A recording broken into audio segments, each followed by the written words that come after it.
Well, here we are, folks. The Mandolorian Season 2 is finally complete, and here we have yet another reason for fans to not completely hate Star Wars. Although people like to go on about how much they want Disney's Star Wars to burn in hell, it always seems like it was only the sequel trilogy that really causes their piss to boil. Everything else Disney has done has either been mixed or actually accepted by the fans, with The Mandalorian easily being the best received out of all of them, considered to even be single-handedly saving the franchise right now. So how does the second season compare with the first? Well, let's find out. Also, I decided since each episode is basically its own story, I'll be reviewing each one separately and will definitely be including spoilers. You've been warned. This first episode both gave me a lot of hope for and also worried me a little bit about the rest of the season. The budget for this episode alone seemed super high compared to usual, which with this being the first episode made me hope that the rest of the episodes would carry on this scale. I was only worried that they would be burning out too much of its money too quickly, but thankfully, as we all know, that wasn't too much of a problem. The episode followed Mando joining up with the town marshal on Tatooine named Cobb Vanth, as well as the townsfolk and Tusken Raiders to take down a giant crate dragon, giving me serious Tremors and Dune vibes. This was easily the most fun episode for me, watching all these people try to take down this giant creature, exactly what I'd want from a space western. Oh yeah, and that Boba Fett tease at the end. We had no idea it was coming. I think most people could admit that this is probably the weakest episode of the season. But why is that? While other episodes, although basically being side quests, they feel like side quests that actually affect the story in some way and at least provide a decent premise. But here, Mando is just bringing some frog lady to another planet and spends most of the time on the Razor Crest. It's also the episode that cemented Baby Yoda as a little jerk who eats everything. I suppose the attack by the spiders is a bit of a saving grace here, so I will give it that. This is where things got interesting. In search of more Mandalorians, Amanda goes out into the sea where the child is eaten alive. It was hilarious, only for both of them to then be saved by Bo-Katan and her crew, I believe being the first major character outside the show to make an appearance. Together, the group would then go to raid an Imperial cargo ship in search of Moff Gideon's Darksaber, making for a really enjoyable heist episode. This episode centered around Mando, Claire de Lune, Carl Weathers, and the blue guy from Season 1. Together, they set out to destroy an Imperial base while Baby Yoda goes to school, and if you remember that he's literally 50 years old, that makes this kind of awkward. The episode ends with a chase sequence where the gang races away from scout troopers and TIE fighters. You know, it was when I was watching this scene, I thought to myself, this is fun. And then I thought, why can't Star Wars be like this more often? Just fun. No boring politics and romance. Just fun. Is that too much to ask from a space adventure? To have fun? Okay. Here we go. Ahsoka Tano. Hell yeah.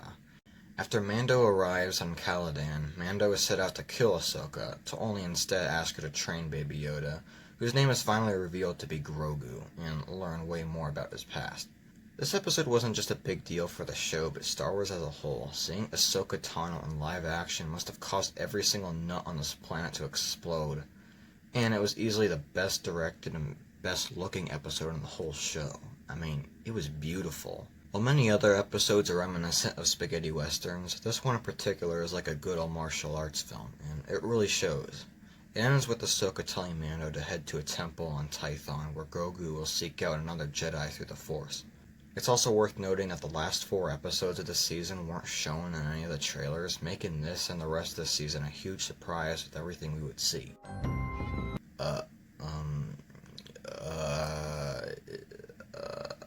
Nothing. The tragedy follows Mando and Grogu arriving on Tython, and after Grogu starts signaling the Jedi, Slave Freaking 1 appears, where out pops Boba Fett and Fennec Shand, where Boba reveals he's after the armor Mando received in Episode 1. At first it seems like they're on opposing sides, but once the Imperial carriers arrive, it's the trio against the incoming stormtroopers. It's a short episode with mainly just action, and I happen to be enjoying myself, but when Boba Fett finally gets his armor back, it was a triumphant moment. Now, don't at me, but there's no denying that Boba Fett was really overhyped in the original trilogy.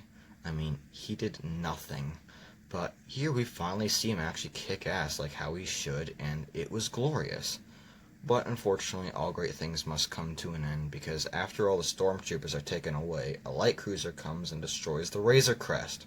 A tragedy indeed. And then Grogu is taken away by stormtroopers. Maybe it's not a tragedy after all. Okay, but in all seriousness, it was still sad to see that everything was basically gone, and we all felt it. But on the plus side, it seems like Mando has a plan to get Goku back and save the day. Migs Mayfield returns to join with the rest of the group to acquire coordinates to Moff Gideon's ship. Together, both Mando and Mayfield disguise as Imperials and steer a transport to get into the base, where they are then attacked by pirates, making for yet another insane, action-packed episode. After they enter the base, Mando sees that he has no choice but to remove his helmet for a facial scan in order to retrieve the coordinates. This makes for a really powerful scene, as you know that Mando cares more about saving Grogu than he does his morals. Unfortunately, they both run into a commanding officer, leading to an intense scene giving me Serious and Glorious Bastards vibes, where we learn more about Mayfield's past, officially making him a way more likable and fan-favorite character. As they escape the base, Boba Fett aboards Slave One, where he lets out a seismic charge, taking out 2 of the TIE fighters.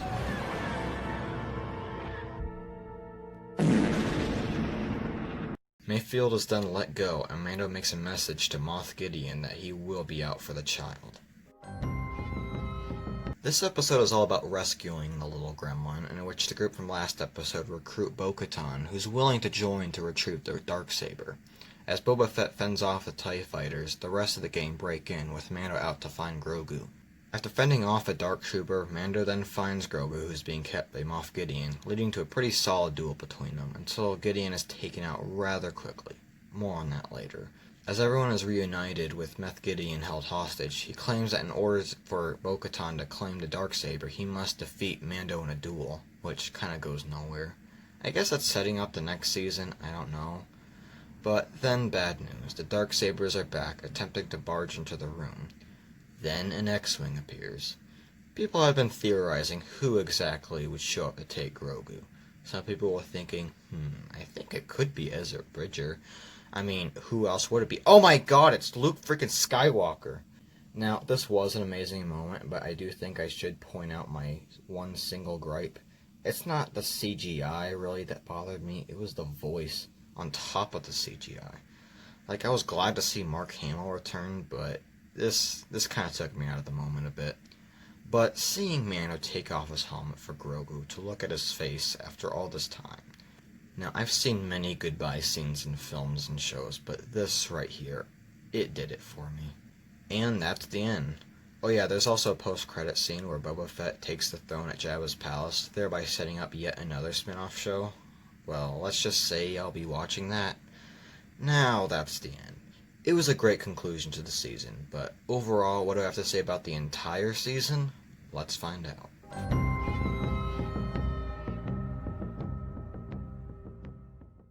The Mandalorian Season 2 is good, but it's not perfect, and I'll talk about that in a moment. What I like most about this season as compared to the first is just how much more insane it is. The production feels even larger than before, and with the addition of all these other characters we had seen before, it's just breathtaking to see. And best of all, it's so simple. This show is beloved by so many people, and is something that just about all Star Wars fans can agree is great. Yet, it's still so simple. I feel like Luke Skywalker's appearance sums it all up. As it turns out, people don't want to see Luke as a drunken idiot who has to relearn what it means to be a hero. No, they just want Luke to simply be a hero like how he's always been. Even if he looks and feels like a video game, it's all anyone really wanted. And they got it finally. Everyone is finally pleased. But I do have some small issues. Moff Gideon's kind of an okay villain. Like, he gets taken out pretty quickly and he's just held captive for the rest of the final episode. The Passenger was kind of a weak episode, like not as bad as the Gunslinger from Season 1, but still, I got kind of bored with it. But other than that, this season was just fine. If I'm being honest, my favorite episode this season might actually be the first one. It just had a ton to offer, and I think the rest of the show could benefit from longer episodes. It's just great to see Star Wars fans happy again. I'm looking forward to what else this show and other spin-offs have to present in the future. Though, if I'm being honest, with an ending like that, I don't know where this show will go next, and I wouldn't complain if it just ended here. But I guess we'll see. 9 out of 10.